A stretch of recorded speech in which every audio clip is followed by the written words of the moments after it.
நல்லா இருக்கீங்களா? அரசியல் நிகழ்வுலாம் எப்படி போயிட்டு இருக்குது? நீங்க சுத்தி இருக்கிற அரசியல் எல்லாம் எப்படி பார்த்துட்டு இருக்கிறீங்க? யூடியூப அப்படியே ஸ்க்ரோல் பண்ணி அரசியல்ல ஃபிங்கர் டிப்ல வச்சிருப்பீங்க போல. ஓகே. சரி, நீங்க நிறைய உங்களுக்கும் தெரியும். உங்கள விட பெரியவலாம் நான் கிடையாது. பட் இருந்தாலும் விஷயத்த சொல்றதுல இன்னைக்கு முக்கியமா நிறைய விஷயம் வந்திருக்குது. உங்களுக்கு தெரிஞ்சிருக்கும். மேபி நம்ம டிஸ்கஸ் பண்ற மாதிரி இது வச்சுக்கலாமே. என்னன்னு பாத்தீங்கன்னா, நம்மளுடைய மாண்புமிகு முதலமைச்சர், அதாவது துணை முதலமைச்சர் உதயநிதி ஸ்டாலின் அவர்கள் வந்து காங்கிரஸ் கூட்டணி பலப்படுத்தி விட்டார் அப்படிங்கிறதான். அது ஒரு நிகழ்வு நடந்திருக்கு. அதை பத்தி பேசுவோம்.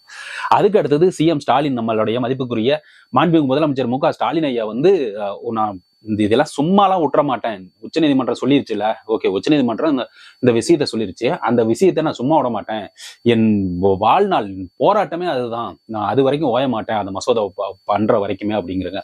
அப்படி என்ன அப்படிங்கிறது, அவர் எதுக்காக போராடுறேன், எதுக்கு ஓய மாட்டேன், இது முடிவு, அதாவது அது நிலைநிறுத்துற வரைக்கும் நான் ஓய மாட்டேன் அப்படின்னு சொன்னார்ல, எது அப்படிங்கிற ஒரு கேள்வி வருதுல, அதை பத்தியும் பார்ப்போம். அதுக்கு அடுத்தது பாத்தீங்கன்னா இந்த எஸ்ஓபி எடுத்துட்டு பாத்தீங்கன்னா ஒரு வரையறை, அதாவது வந்து வழிகாட்டல் நெறிமுறை மாதிரி நம்மளோட கூட்டங்கள்லாம் நடக்குது இல்ல. இந்த கரூர் நிகழ்வுக்கு அப்புறம் வந்து வழிகாட்டல் நெறிமுறை வேணும் அப்படின்னு சொல்லிட்டு இன்னைக்கு தமிழக அரசாங்கம் கொண்டு போய் நம்ம ஹைகோர்ட்ல வந்து சப்மிட் பண்ணிருக்கு.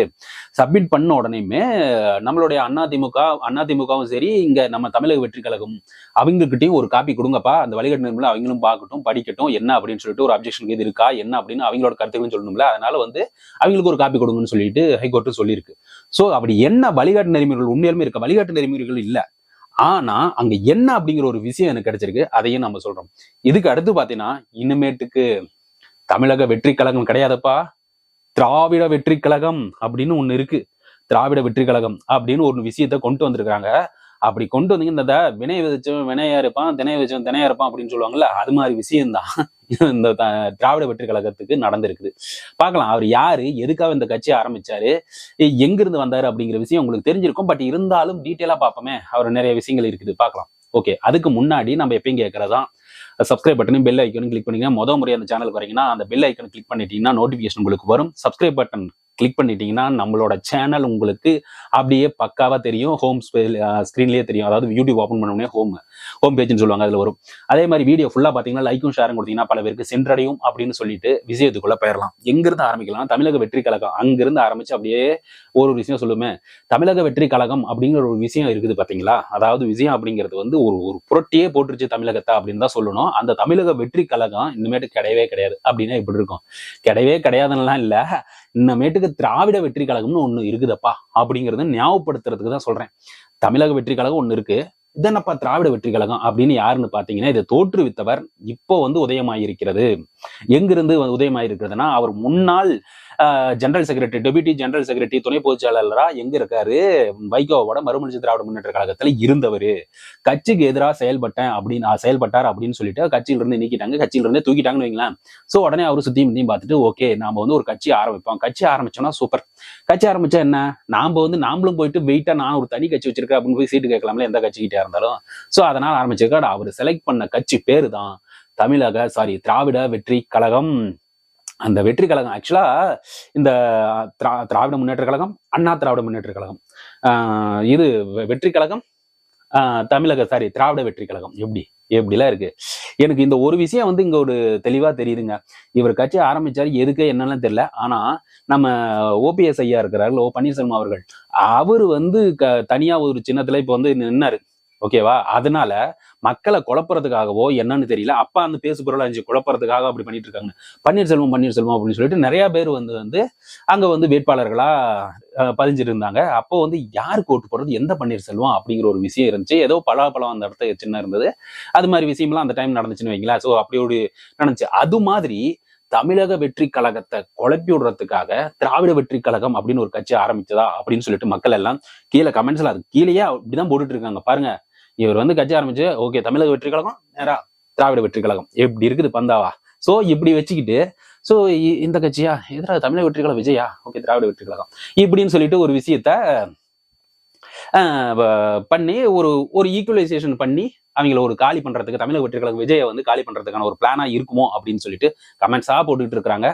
இது யாரு என்ன அப்படிங்கிறது தெரியல. ஓகே, இப்போ இவங்க ஒரு எண்ணத்துல நல்ல எண்ணத்துல பண்ணியிருந்தா நல்லபடியா இருக்கட்டும். ஒருவேளை இவங்க ஒரு எண்ணத்துல பண்ணாங்களா அப்படிங்கிறது தெரியல. ஆனால் அங்க ஒரு விஷயம் நடந்திருக்குது. என்ன நடந்திருக்குன்னா, KP சரவணன் அப்படின்னு நெல்லையை சேர்ந்த ஒருத்தர் வந்து, நான் இதே மாதிரி திராவிட வெற்றி கழகம் அப்படிங்கிறது 2024 இருந்து ஒரு இயக்கமா செயல்பட்டு வருது. என்னோட அந்த திராவிட வெற்றி கழகத்தோட இதை வந்து பேரை இவர் பயன்படுத்தக்கூடாது அப்படின்னு சொல்லிட்டு போட்டாங்க. வச்சுட்டாங்களா? அதாவது இனிமேல் அந்த திராவிட வெற்றி கழகம் வந்து பயன்படுத்தலாமா பயன்படுத்தக்கூடாதா அப்படிங்கறது இன்னமேட்டுக்கு அவங்க கேஸ் போட்டு இப்ப வாதாடி இல்லப்பா இது வந்து இப்படி அப்படின்னு சொல்லிட்டு எனிவே ஃபைனலா எண்டாவது டே நம்ம சொல்றோம்ல, அது மாதிரி இங்க தமிழக வெற்றி கழகத்திற்கு அப்படியே நிறைய வரும் காலங்களில் அப்படியே கன்ஃபியூஸ் பண்றதுக்கான ஒரு இது வந்து நடக்குமோ அப்படிங்கிற ஒரு சந்தேகம் எனக்கு வருது. உண்மையிலுமே எனக்கு மட்டுமா வருது, எல்லாத்துக்குமே வருது. சோ இப்படியே பேசும் தமிழக வெற்றி கழகம், தமிழக வெற்றி கழகம், திராவிட வெற்றி கழகம், நாளைக்கு மறுமலர்ச்சி திராவிட வெற்றி கழகம், அப்புறம் மறுபடியும் இன்னொரு வெற்றி கழகம் அப்படின்னு சொல்லிட்டு அப்படி வெற்றி கழகம் அப்படின்னு விஜய் ஒரு கட்சி வச்சிருந்தாரு தமிழக வெற்றி கழகமா அப்படின்னு சொல்லிட்டு பாக்குற மாதிரி. ஆனா அதெல்லாம் இங்க நடக்காது தலைவா, அங்கெல்லாம் நடக்காது. தமிழக வெற்றி கழகம் அப்படிங்கிறது வந்து ஒரு உண்மை தொண்டன், உண்மையான ரசிகன் ஆழ மனசுல போய் பதிஞ்சிருச்சு. நீ எத்தனை வெற்றி கழகத்தை வேணாலும் கொண்டு வா, இந்த தமிழக வெற்றி கழகத்தை மட்டும் தொட்டு கூட பார்க்க முடியாது. அப்படிதான் என்னோட கருத்து. ஒட்டுமொத்த தமிழக வெற்றி கழகத்தின் தொண்டர்களோட கருத்தாவும் இருக்குது, தாம விஜயை நேசிக்கிற ஒவ்வொரு ரசிகனின் கருத்தாவும் இதுதான் இருக்குது. ஸோ அதனால வந்து அவ்வளவு சீக்கிரத்தெல்லாம் ஆட்டி அசைச்சிட முடியாது. நீங்க என்ன வேணாலும் இப்படி பண்ணிக்கிட்டு இருங்க. அதான் சொன்னல, எத்தனை வெற்றி கழகத்தை வேணாலும் கொண்டு வாங்க, எத்தனை சின்ன நாளைக்கு ஒரு சின்னம் கொடுத்தாங்கன்னா இப்போ ஆட்டோ சின்னம், விசில் சின்னம், இது மாதிரிலாம் என்னமோ ரெக்கமெண்ட் பண்ணிட்டு இருக்காங்க. ஒரு வேளை அதெல்லாம் கொடுத்தாங்கன்னா நீங்க ஒரு வந்து நாதஸ்வரத்தையும் மத்தாலத்தையும் தூக்கிட்டு வந்து இதுதான் என் சின்ன அப்படிங்க கன்ஃபியூஸ் பண்றதுக்கு. பட் நாங்கெல்லாம் வந்து அந்த காலத்து ஆளுங்கெல்லாம் கிடையாது. ஓகே அந்த கட்சி அந்த சின்னம் இல்லைன்னா இந்த சின்னம், அந்த சின்னம் இந்த சின்னம் அப்படின்னு சொல்லி போட்டு வர்றதுக்கெல்லாம் நாங்க தயாரா இல்லை. நாங்க வந்து பார்த்து கண்ணு அப்படியே கண்ணு வந்து பாயிண்ட்ஸ் எல்லாம் குறைஞ்சிருந்தோன்னா ஸ்பெக் போட்டு நம்ம தேடி பிடிச்சி பட்டன் அழுத்துற காலம் இந்த ஜென்ரேஷன் ஜென்சி கிட்ஸ். அதை மறந்துடாதீங்க, ஜென்சி கிட்ஸ் வேற. ஸோ இப்படி எல்லாம் இருக்கிறவங்க இருக்கும் போது கன்ஃபியூஸ் பண்ண முடியுமா? ஓகே சரி ரைட்டு, இது ஒரு பக்கம். அடுத்தது வந்து நம்மளுடைய மாண்புமிகு முதலமைச்சர் மு க ஸ்டாலின் ஐயா அவர்கள் வந்து, அதாவது நேத்து வந்து உச்சநீதிமன்றத்துல ஒரு தீர்ப்பு கொடுத்திருக்குது. என்னன்னா, அதாவது நாம ஒரு மசோதா வந்து அசம்பிளில இருந்து ஒரு மசோதா ப்ரிப்பேர் பண்ணி ஒரு பில் ஜென்ரேட் பண்ணி அதை பாஸ் பண்ணி ஒரு சட்டமாக்குறதுக்கு ஒரு பிளான் பண்றாங்கன்னு வச்சுங்களேன். அந்த மசோதாவை கொண்டு வந்து ஆளுநர் கையில படிச்சு இது வந்து ஒரு ஒப்புதல் பெறுங்க அப்படின்னு சொல்லிட்டு கொடுத்தோம்னா அது வந்து அவர் பண்ணணும். ஆனா அது எப்ப வேணாலும் பண்ணலாம், அதுக்கான ஒரு காலக்கெடு இங்க கிடையாது. காலக்கெடுனா டைம், இவ்வளவு நாளுக்குள்ள முடிச்சு கொடுங்க, நாங்க அது அந்த ஒரு ப்ரொசீஜர் வந்து ஃபாலோ பண்ணோம் அப்படின்னு சொல்றதுக்கு நம்ம ஆளுநர்கிட்ட போய் காலக்கெடு கொடுக்க முடியாது. இதையே தான் காலக்கெடு கொடுங்க அப்படின்னு சொல்லிட்டு ஒரு 15 நாளுக்குள்ளேயோ, இப்போ ஒரு ப்ராஜெக்ட் ஒரு கம்பெனி இருக்குன்னா ஒரு ப்ராஜெக்ட் வந்து இத்தனை வருஷத்துல ஒரு 1.5 இயர் 2 இயர்ஸ் ப்ராஜெக்ட்னா 2 இயர்ஸ்ல முடிச்சு கொடுக்குறேன் அப்படிங்கிற மாதிரி, அது மாதிரி ஒரு டைம் டியூரேஷன் வேணும் அப்படின்ட்டு.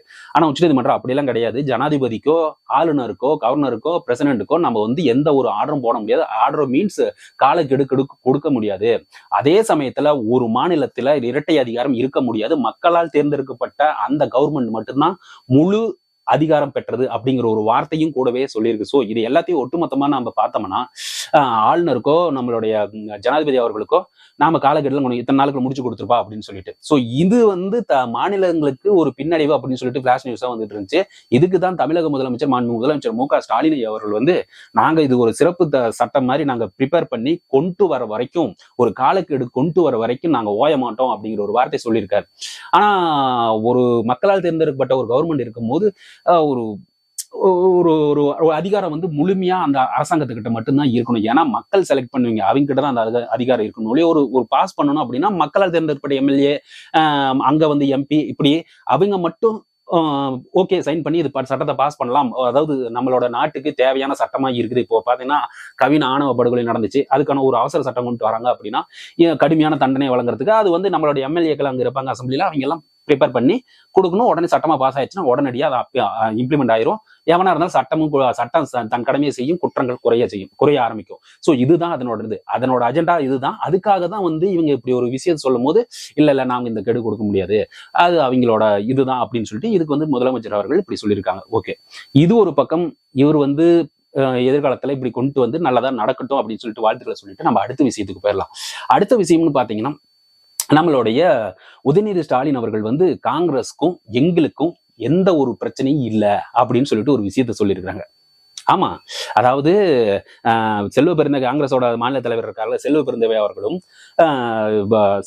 அவர்களும் நம்மளுடைய முதலமைச்சர் துணை முதலமைச்சர் ஸ்டாலின் அவர்களும் வந்து உதயநிதி ஸ்டாலின் அவர்களும் ஒரு சந்திப்பு, அவங்களோட கட்சி ஃபங்க்ஷன் நடக்குது. அந்த ஃபங்க்ஷன்ல வந்து செல்வ பெருந்தகை அவர்கள் வந்து வர்றதுக்கு தாமதம் ஆயிருச்சு. அப்போ வந்து இவர் கிண்டலா சொல்லிட்டு இருக்காங்க, அவர் வந்துட்டாரு அவர் மேடையில் வச்சுக்கிட்டே தான் சொல்லிட்டு இருக்காங்க. இப்படி வந்து நீங்க வர்றதுக்கு தாமனோடனே ஓ அப்படி எல்லாம் இருக்குமோ இப்படி எல்லாம் இருக்குமோ, செல்வ பெருந்தகை absent, Udhayanidhi Stalin mood out அப்படின்னு சொல்லிட்டு, இங்க மூட் அவுட் அங்க ஆப்சண்ட் அப்படின்னு சொல்லிட்டு ஒரு டைட்டில் ரெடி பண்ணிட்டு எல்லாம் மீடியா ரெடியா இருக்குது. ஆனா அதுக்கெல்லாம் நாங்க இடம் கொடுக்கறது தயாரா இல்ல, நீங்க கரெக்டான நேரத்துல வந்துட்டீங்க அப்படின்னு சொல்லிட்டு, நீங்க வந்து கரெக்டான நேரத்துல வந்துட்டீங்க அப்படின்னு என்ன வர்றது, நீங்க இங்கிருந்து கட்சியை விட்டு வெளியே வேற கட்சிக்கு போனாதானே நீங்க வர்றதுன்னு சொல்லுவாங்க. நீங்க எப்பவுமே எங்க கூட தான் இருப்பீங்க அப்படிங்கிற ஒரு விஷயத்தையும் கன்ஃபார்ம் பண்ணி காங்கிரசும் திராவிட முன்னேற்ற கழகமும் உறுதியாக கூட்டணி இருக்கிறது என்பதை உறுதி செய்துள்ளார் துணை முதலமைச்சர் உதயநிதி ஸ்டாலின் அவர்கள். சோ இப்போ இவங்களோட பேச்சு அவங்க சொன்ன மாதிரி இரட்டை இலக்கத்தில் தொகுதிகள் கொடுக்கறதுக்கு ஒருவேளை இப்பவே பேச்சுவார்த்தையை ஆரம்பிச்சு அதுக்குள்ள ஒரு காம்ப்ரமைஸ் ஆகி ஓகே இரட்டை இலக்கத்துல ஒரு 20க்கு மேல சீட்டு இது மாதிரி நடக்குமோ, இல்ல 11க்கு மேல சீட்டு 11, 12 இப்படி இது மாதிரி போகுமோ, அதாவது ஒற்றை இலக்கம் 9 வரைக்கும் எதுவும் சீட் இல்ல, 10, 11, 12 இது மாதிரி இரட்டை இலக்கங்களில் இனிமேல் சீட்டு இருக்கும் அப்படின்ற ஒரு விஷயங்கள் வந்து அவங்களுக்குள்ள ஆர்குமெண்ட் வந்துருச்சோ அப்படிங்கிற ஒரு சந்தேகம் வருது. வந்துட்டா ஓகே, நல்லபடியா அவங்க கூட்டணி வெற்றி பெற வாழ்த்து சொல்லிட்டு நம்ம அடுத்தது வந்து எஸ்ஓபிக்கு போயிடும்.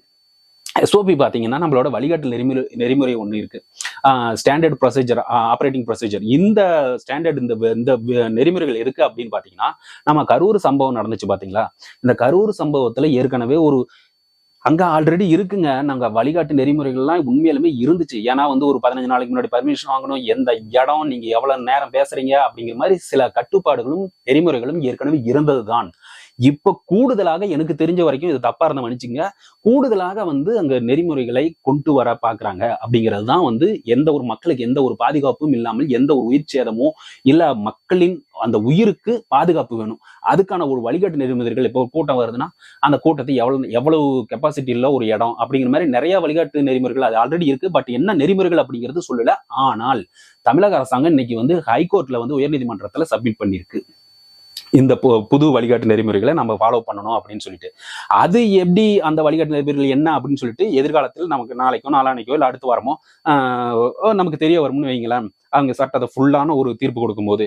ஆனா அதுக்கு முன்னாடி இந்த வழிகாட்டு நெறிமுறைகள்ல ஏற்கனவே மனுதாரராக இருக்கிற நம்ம அண்ணா திராவிட முன்னேற்ற கழகத்துக்கும் தமிழக வெற்றி கழகத்துக்கும் ஒரு காப்பி கொடுங்க, அவங்களும் அதை படிக்கட்டும், என்ன ஓகேவா இல்லையா, ஏன்னா அவங்களும் கேட்டிருக்காங்க வழிகாட்டு எங்களுக்கும் காட்டுங்க அப்படின்னு சொல்லிட்டு. அப்போ அந்த ஃபைலை படிச்சு பார்த்துட்டு ஓகே வழிகாட்டு நெறிமுறை எந்த பிரச்சனையும் இல்லை, நல்லா பக்காவா இருக்குது அப்படின்ட்டா எல்லாவோட அப்ரூவலையும் வாங்கிட்டு அவங்க வந்து ஹைகோர்ட்டும் சரி ஓகே படிச்சு பார்த்துட்டு அவங்களும் வந்து கொடுத்துருவாங்க அப்படின்னு ஒரு நம்பிக்கை இருக்குது. ஸோ அவங்க வந்து எங்களுக்கு கொடுக்க சொல்லிக்கிறாங்க, பார்க்கலாம். தமிழக வெற்றி கழகம் சரி அவங்க என்ன பார்க்குறாங்க, அண்ணா திராவிட முன்னேற்ற கழகமும் அதை பார்ப்பாங்க. மீதி இன்னொரு கட்சி இருக்குது, கட்சி பேர் மறந்துட்டேன். ஸோ அந்த கட்சிகளும் கேட்டிருக்காங்க. ஸோ எல்லா கட்சிகளும் ஒரு காப்பி கொடுத்து பக்காவா பிளான் பண்ணி அனைத்து கட்சிகளும் ஒருமித்த கருத்தோடு இந்த வழிகாட்டு நெறிமுறைகள் வெளியிட்டு மக்கள் எந்த ஒரு சிந்தனையும் இல்லாம எந்த ஒரு அசம்பாவிதத்தில் மாட்டிக்கொள்ளாமல் நல்ல ஒரு அரசியல் கூட்டம் நடந்து நல்ல ஒரு அரசியல் அமைப்பை கொண்டு வரணும், நல்ல ஒரு அரசாங்கம் அமையணும் வாழ்த்துக்களை சொல்லிட்டு இந்த வீடியோ தோட முடிச்சுக்கிறேன்.